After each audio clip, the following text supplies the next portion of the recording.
What is up, everybody? John here at metalaviation.com, and we're going to check out some flight simulators.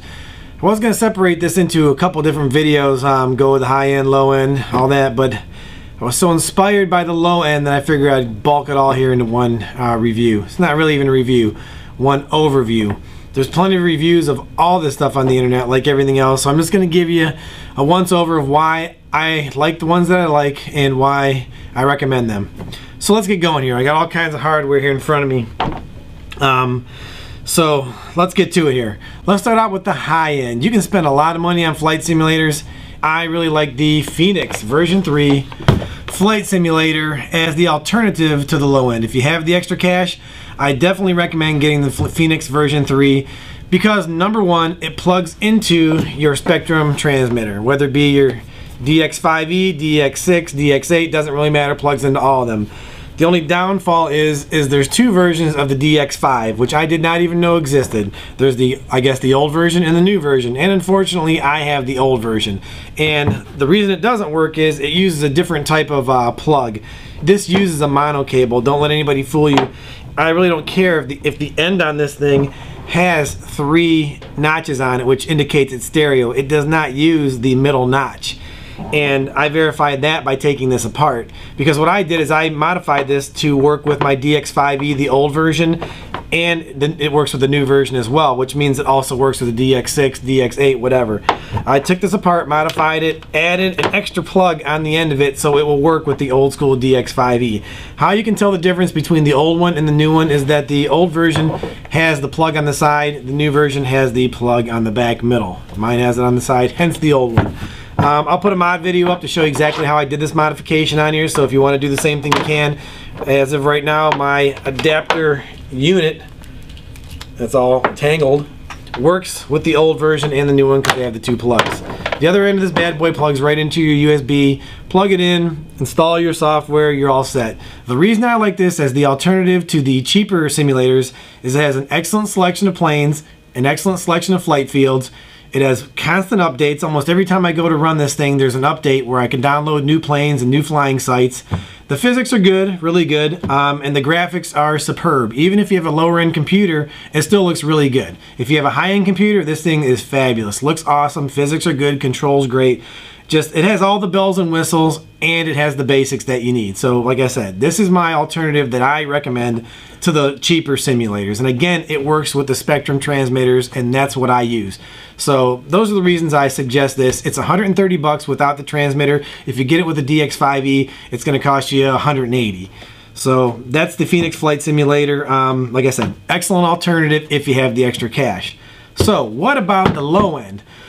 Well, the low end's actually pretty impressive too. The first flight simulator that I bought was 12 years ago, and it was the Great Plains, whatever version they were on back then. I don't even know. Look back 12 years ago and you'll see. It might only have been version 1 or 2 or 3. It was pretty early in the life of that simulator. But that thing worked excellent. I mean, it was so old it was GamePort. It wasn't even USB. But that was an excellent flight simulator. I had a pretty good computer back then, and that thing played fine. It was an excellent simulator for back in the day, and I think back then I paid $110. So really, 12 years ago, I paid 110 bucks. This thing blows it away. It's 130. So, you know, realistically, you're not really paying that much more, and you're getting a lot more with the Phoenix Flight Simulator.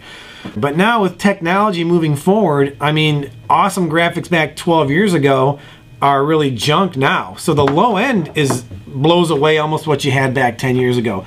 And what I suggest for the low end is the Dynam Flight Simulator. I don't even know what the technical name is. I know that it's made by Dynam.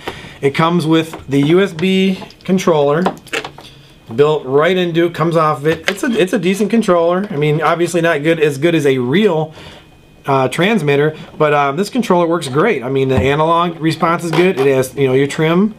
This is technically a 6-channel transmitter controller. I don't even really use any of the extra stuff on here. I just use the standards. This thing's only 20 bucks. Take the software that comes with it, throw it in the garbage, and download the Clearview Demo Simulator.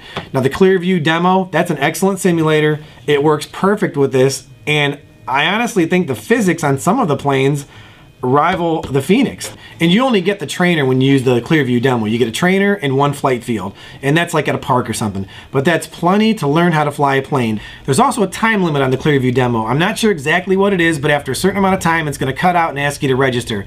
To register, you got to pay 30 bucks. That 30 bucks basically unlocks it and gives you the full version. For that 30 bucks, you get a good selection of planes, you get a good selection of flying sites.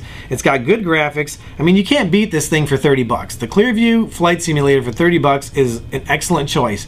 So you figure you get 20 bucks into the transmitter, 30 bucks into the full version of the Clearview simulator, and 50 bucks you got an excellent tool to teach how to fly planes. And even though the demo has a time limit, it should give you plenty of stick time to get to the point where you can take a real trainer out and learn how to fly. And if you're not comfortable, you don't think you're ready, just pay the 30 bucks, upgrade it, you're still only at 50 bucks. So this is easily the best choice on the low end. The Dynam Flight Simulator with the Clearview demo. 17 bucks, 20 bucks, even 25 on the high end, and you've got everything you need to learn how to fly. Throw in an extra 30 bucks and you have the full version of the Clearview, and you have more planes to fly with, and you can get downloads and fly those planes as well. So that's the way to go, 20 bucks. On the high end, if you got the extra cash, 130 bucks without a transmitter, 180 with a transmitter. But on the high end, you're getting top of the line graphics, you're getting excellent physics, you're getting excellent selection of planes and flying sites, constant software updates, constant plane updates. There's a ton of planes in here that you can actually buy in the store, so you can fly them on the simulator before you even fly them for real. Like I said, the high end has all the bells and whistles, and I think it's worth the money, but it is expensive. If all you want to do is learn how to fly, 20 bucks and you're good to go. If you have any questions at all, shoot me an email. I'll get back to you as soon as I can. If you're in the local area or surrounding areas, make sure you come and check out one of our Thursday night shows, because we always have the Phoenix Flight Simulator and the Dynam Clearview combo set up for people to try out. That way you can give either one of them a shot before you spend any money on it. So hopefully I'll see you up at the shows. Again, any questions, shoot me an email. That's going to do it for the simulator video here at metalaviation.com. Peace.